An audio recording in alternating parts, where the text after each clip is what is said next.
Welcome back to South Beach. What a beautiful day, Ambassador, huh? Yes, it's beautiful, you know. Welcome to Miami South Beach. Oh, it's gorgeous. Yes. And this is Ambassador Hugues Sanon, and we run into each other at the UN. Yes, many At times. events many times. Yes.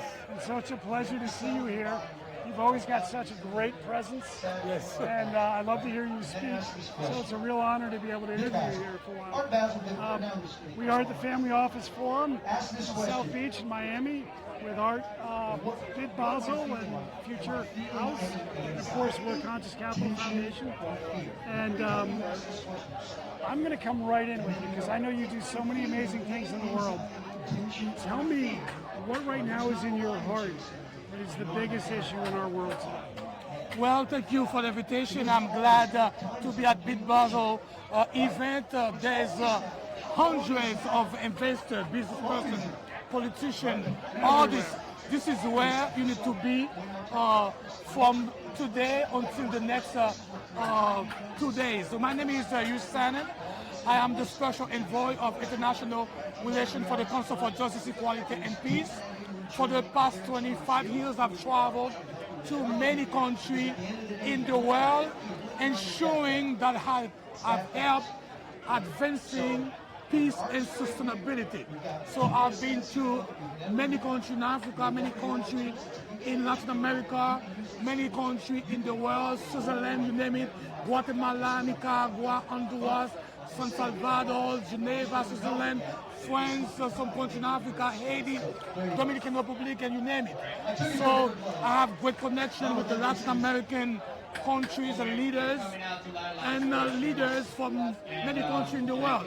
So my job is to meet with one leader and to help them take the path of peace and sustainability. The world is facing many different challenges, from violation to human rights, climate change, discrimination, political, artificial AI is taking over, and then we have some educational challenges. So that's why my job is to ensure that we use big data. We use what?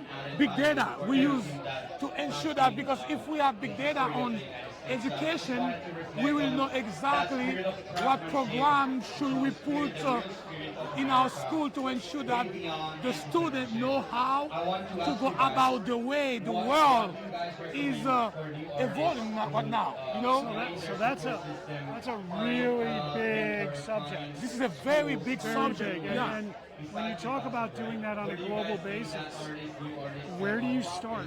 What are the initiatives that you're looking at? Peace and sustainability, because if there is no peace, there will not be financial sustainability. Investors, like thousands of them, come together here in Miami, Florida, South Beach.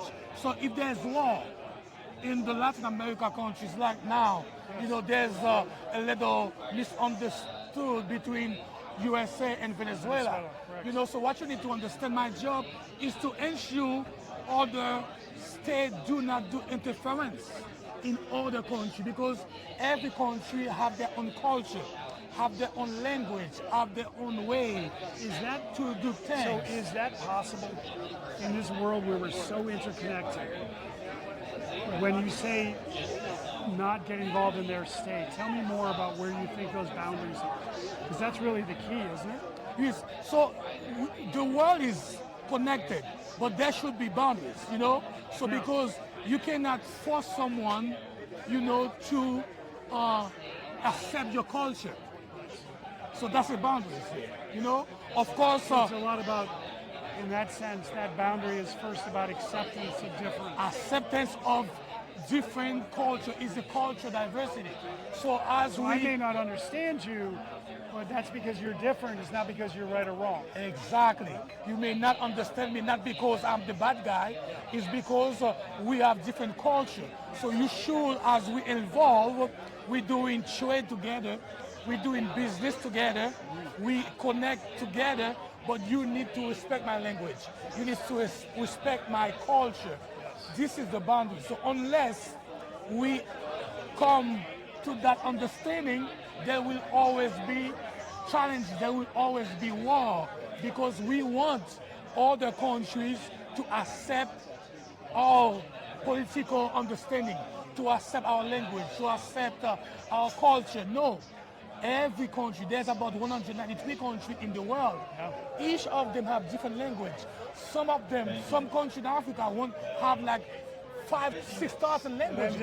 All the different dialects, cultures, right? different dialects. You know, so you need to understand that. So when they come to the USA, they go to Canada, France.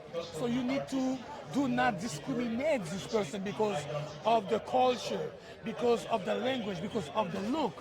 You know, not assuming your way is the best way when they assume their way is the best way. So we need to fuse together, you know. Okay, Ambassador, so I love your spirit. I love your work in the world. This isn't a but, this is an and. And how do we get this done?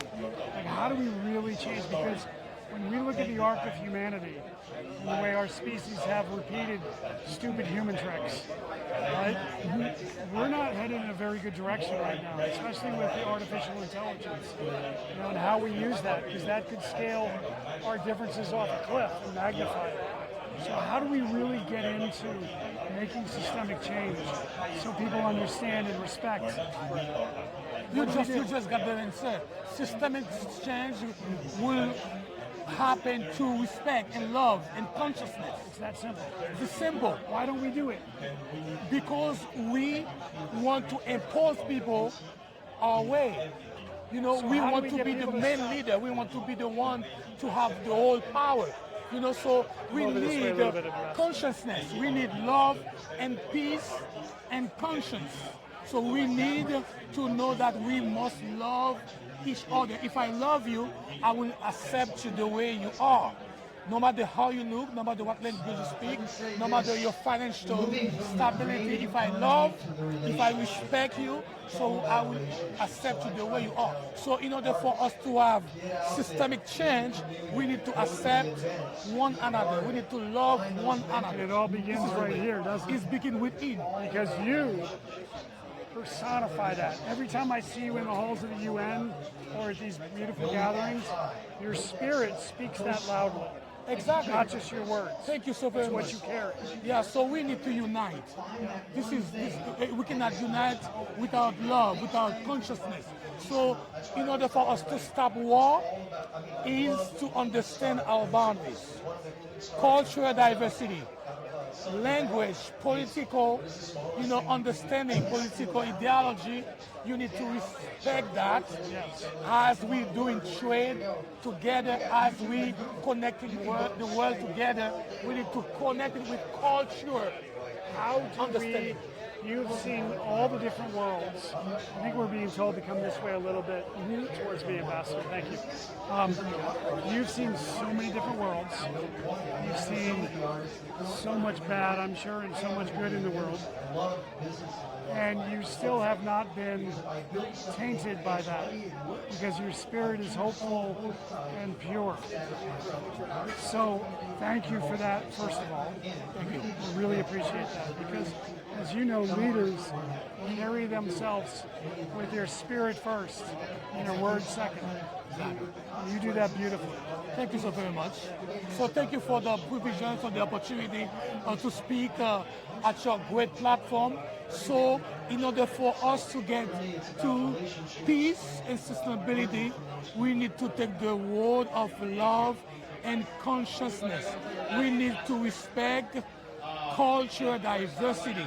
We need to stop financial interferences, political interferences.